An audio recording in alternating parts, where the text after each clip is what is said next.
With us now is Kristen Jarnagin, and we're going to be having so much fun. We're going to be talking about Long Island and so much more. Welcome to the show. How are you? I'm great. Thanks for having me. So, Kristen, I remember when you got this position, pretty exciting. Yeah. And since then, you have built tremendous community around the brand. So what does Discover Long Island mean to you? That's so kind of you to say. It's been 5 years, wow. if you can believe it, since I came all the way from Arizona to Long Island, sight unseen, to lead the tourism bureau here. And I think what it means is that it allowed me to explore it from an outside perspective, as I get to see Long Island from the visitor's perspective for all of the beauty and challenges that we have here. And I kind of get to address both of them. And it's great because I'm not from this shore or that shore, or this county or that county. And Long Island has really just embraced me as a community. It's been incredible, and it's nice to give back to that community with some really positive messaging.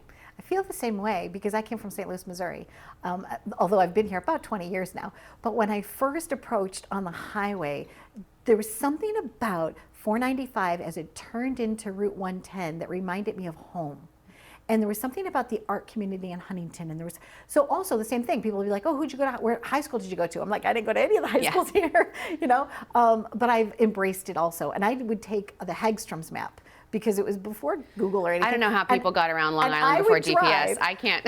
And I would drive up every single one of those roads, and I learned it. You know, the Sagatoast, I used to call it the soggy toast. So funny. When you are approaching a new place like this, or any new place around the globe, what are some first good steps? Is it finding a new library? Like, That's so funny. That's such a Long Island thing. I'm like, you know, where I came from in Phoenix, you had the giant Phoenix library. Most places don't have a library on every corner. Right. But no, I think, you know, the main thing was to talk to the community. Okay. When I first came here, I went around and listened, not even talk, really listened. I went to Rotaries, and I did go to the libraries, and I went to any kind of women's group and I just told them what, you know, my goals were to be here on Long Island, and I listened to what I wanted to hear from them. What do you think the biggest opportunities are? What are the greatest assets of Long Island? What are our biggest challenges?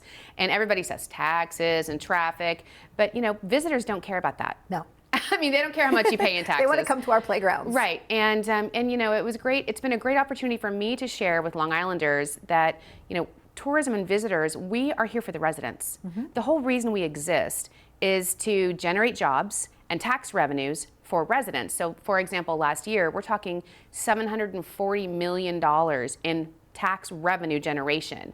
And that helps provide all those services that we, you know, enjoy as residents. So we're really here for the residents while we're kind of talking to the visitors. And of course, all that's changed since COVID. Well, and the visitor center too is also very nice.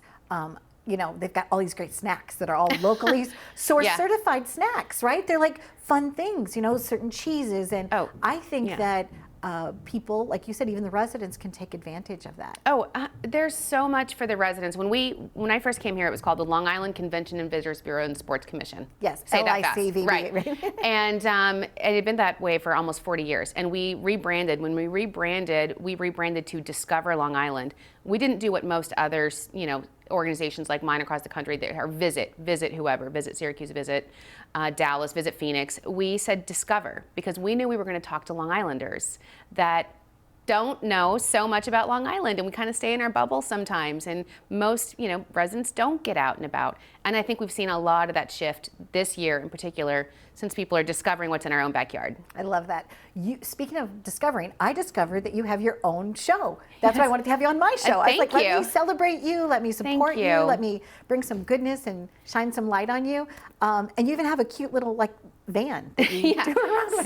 So is it Lily? Lily, okay. Yes. So this started 2 years ago. We actually got a mobile visitor center because like all the bricks and mortar stores were going, you know, less and less people are going out. They want you to come to them. So we wanted a mobile visitor center. We can't just do that. Of course, we had to have something completely on brand for Long Island. So we bought an ice cream truck and we converted her into a mobile visitor center. We had a social media naming contest, and her name was Lily, L-I-L-I. And so she goes around to all these different events. But what happened during COVID is, of course, we're not having events. So we had this really important asset, and we were trying to talk to now locals and residents to help keep our small businesses alive? How can we help caveat that? And so we took Lily, and she now has her own weekly road show. She is literally our vehicle of communication, and she goes around to different spots every week and shows you how you can have a safe and wonderful local experience and support your small businesses. So it's called Long Island TV. It's on YouTube. Yeah. And so while it's kind of for locals right now, it can be global. Anyone across the course. world can watch it. Everybody can watch it, and Yeah. it's a lot of fun. I was doing a little bit of day tripping with Donna. We went down to Babylon, and I went to Glenn's Diner, and then went here and there, and it had so much fun. So if you ever want, a co-pilot with you to go, Okay. I would love to go on a day trip with you. It's so fun. And then we also, just so you know, we just launched our first podcast. Great. Because we're trying to be anywhere and everywhere where people are consuming content and be there in that space so they can get our information. So our podcast is called Long Island Tea, Okay. where we spill the tea about what it's really like to live on Long Island. It's not just about tourist information. We talk about music on Long Island. We just talked about our last episode, all of the small towns and villages that most people have no idea that Long Island is made up of all these small towns. They know it's Long Island. And it's really, we have a very nuanced community here, and it's kind of fun to talk about it Absolutely. and to be proud of it. I feel like our community is a Renaissance community because it's really the melting pot. We're just at the footsteps, from New York City, but so many people, it has a rich tradition and a heritage. There really is no place like it. And the reason I wanted you to be to share with that is your passion, is that because everywhere around the globe, if they look to you as being a leader, they could do the same thing in their community. That's true. And I think we have a lot of the same qualities where I like to always lead with positivity and optimism.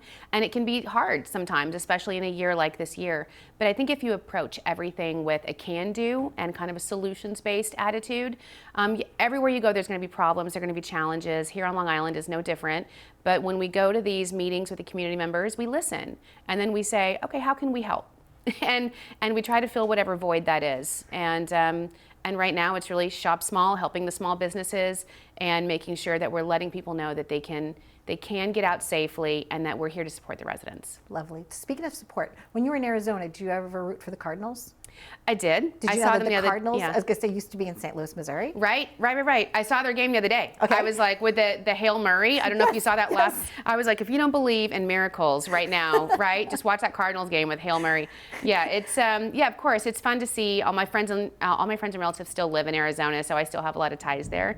But it's been great. It's been wonderful for them to come here. Every time they come here, they're like the water, the fall colors. I mean, they come here and they love Long Island so much, just like I do. And sometimes I was in a typical Long Island conversation. I'm in the parking lot. I have Arizona State. I'm a big Arizona State person, so I have a license plate. Someone's like, "Are you from Arizona?" Of course, I'm doing the terrible, he did this Long Island accent. "You from Arizona?" And I said, "Yeah." He goes, "Why would you move here?" Oh. I'm like, "Oh, well, the beaches are really amazing." And he's like, "Right, aren't they?" It's kind of, you always get that first negative, kind of like, why? And then you start to talk about all the reasons why we love it. And everyone's like, that's true. It's an amazing place to live. The schools, the seasons, the community. It really is special, and I feel lucky to be here. I agree, me too. Well, thank you very much for joining us. And like I said, I just wanted to have you on just to celebrate the good things that you're doing for the community, because we need that. We need those cheerleaders in life that stand up and say, we're here, right? Life can be good, right? It's what we make of it. So thank you very much, Kristen. Thank you for having me, Donna. We hope we inspired you and your community to just take part in collecting ideas and thoughts and celebrating the goodness in your community. Thanks for watching.